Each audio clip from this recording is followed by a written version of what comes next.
ನಮಸ್ಕಾರ ಗೆಳೆಯರೇ. ಭಾರತದ ರಕ್ಷಣಾ ಸಂಶೋಧನೆ ಮತ್ತು ಅಭಿವೃದ್ಧಿ ಸಂಸ್ಥೆ ಅಂದರೆ ನಮ್ಮ DRDO ಒಂದು ಶಸ್ತ್ರಾಸ್ತ್ರವನ್ನು ಅಭಿವೃದ್ಧಿಪಡಿಸಿದ್ದು, ಇದರಿಂದ ಚೀನಾ ಈಗ ಆತಂಕಗೊಂಡಿದೆ. ಭಾರತದ ಆ ಶಸ್ತ್ರಾಸ್ತ್ರದ ಹೆಸರನ್ನು ಕೇಳಿಯೇ ಈ ಚೀನಾ ಎಷ್ಟರ ಮಟ್ಟಿಗೆ ಕೇಳಿದೆ ಅಂದರೆ, ಚೀನಾದ ಮಾಧ್ಯಮಗಳು ಭಾರತ ಅಂತಹ ಶಸ್ತ್ರಾಸ್ತ್ರವನ್ನು ನೆರೆಹೊರೆಗೆ ನೀಡಿದರೆ ಅದು ಯುದ್ಧವನ್ನು ಪ್ರಚೋದಿಸುವ ಕ್ರಮವಾಗ್ತದೆ ಮತ್ತು ಚೀನಾ ಇದನ್ನು ಯಾವುದೇ ಕಾರಣಕ್ಕೂ ಸಹಿಸುವುದಿಲ್ಲ ಅನ್ನೋದನ್ನು ಹೇಳಿದೆ.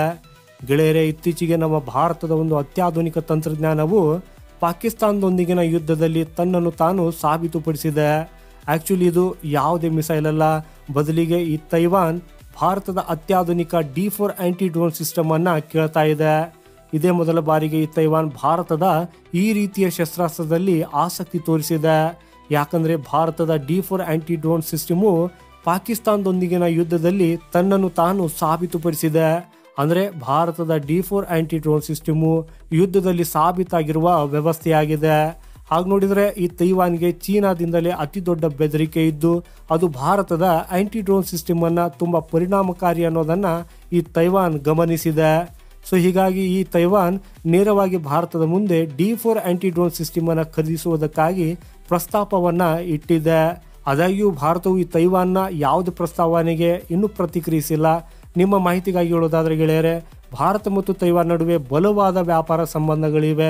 ಆದರೆ ಭಾರತ ಮತ್ತು ತೈವಾನ್ ನಡುವೆ ರಕ್ಷಣಾ ಕ್ಷೇತ್ರದಲ್ಲಿ ಇಲ್ಲಿಯವರೆಗೆ ಯಾವುದೇ ಒಪ್ಪಂದವಾಗಿದ್ದಿಲ್ಲ. ಇಲ್ಲಿ ಭಾರತವು ಚೀನಾದ ವಿರೋಧದ ಹೊರತಾಗಿಯೂ ತೈವಾನ್ನೊಂದಿಗೆ ವ್ಯಾಪಾರ ಸಂಬಂಧಗಳನ್ನು ಮುಂದುವರಿಸಿದೆ. ಆದರೆ ಭಾರತ ಮತ್ತು ತೈವಾನ್ ನಡುವೆ ರಕ್ಷಣಾ ಸಂಬಂಧಗಳಿಲ್ಲ.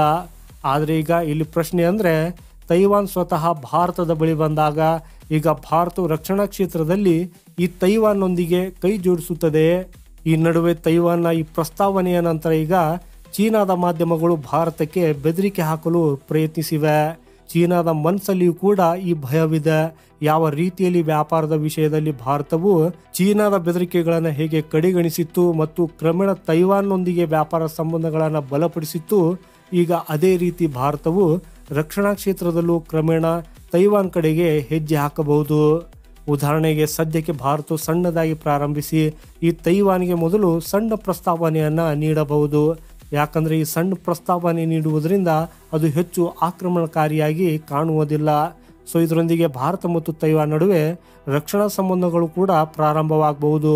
ಹಾಗೆಯೇ ಚೀನಾವು ವ್ಯಾಪಾರದ ವಿಷಯದಲ್ಲೂ ಕೂಡ ಭಾರತ ಹೀಗೆ ಮಾಡಿದೆ ಅನ್ನೋದನ್ನು ಹೇಳಿಕೊಂಡಿದೆ. ಯಾಕಂದರೆ ಈ ಮೊದಲು ಭಾರತ ಮತ್ತು ತೈವಾನ್ ನಡುವೆ ಸಣ್ಣ ವ್ಯಾಪಾರ ಪ್ರಾರಂಭವಾಗಿತ್ತು. ಆನಂತರ ಭಾರತವು ತೈವಾನ್ಗೆ ಓಪನ್ ಕಾನ್ಸುಲೇಟ್ ಅಪ್ರೂವಲ್ ಅನ್ನು ಕೊಟ್ಟಿತ್ತು.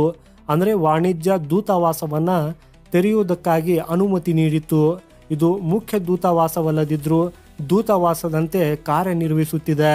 ಈಗ ಈ ಚೀನಾದ ಮಾಧ್ಯಮವು ಭಾರತವು ತೈವಾನ್ನೊಂದಿಗೆ ಶಸ್ತ್ರಾಸ್ತ್ರಗಳ ಕ್ಷೇತ್ರದಲ್ಲಿ ಮುನ್ನಡೆಯಾದರೆ ಭಾರತದ ಅಂತಹ ಕ್ರಮವು ಯುದ್ಧವನ್ನು ಪ್ರಚೋದಿಸುವ ಕ್ರಮವೆಂದು ಸಾಬೀತುಪಡಿಸುತ್ತದೆ ಅನ್ನೋದನ್ನು ಬೆದರಿಕೆ ಹಾಕಿದೆ.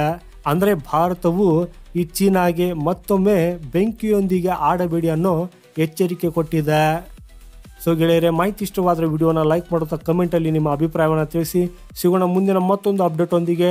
ವಂದೇ ಮಾತರಂ. ಭಾರತ್ ಮಾತಾ ಕಿ ಜೈ.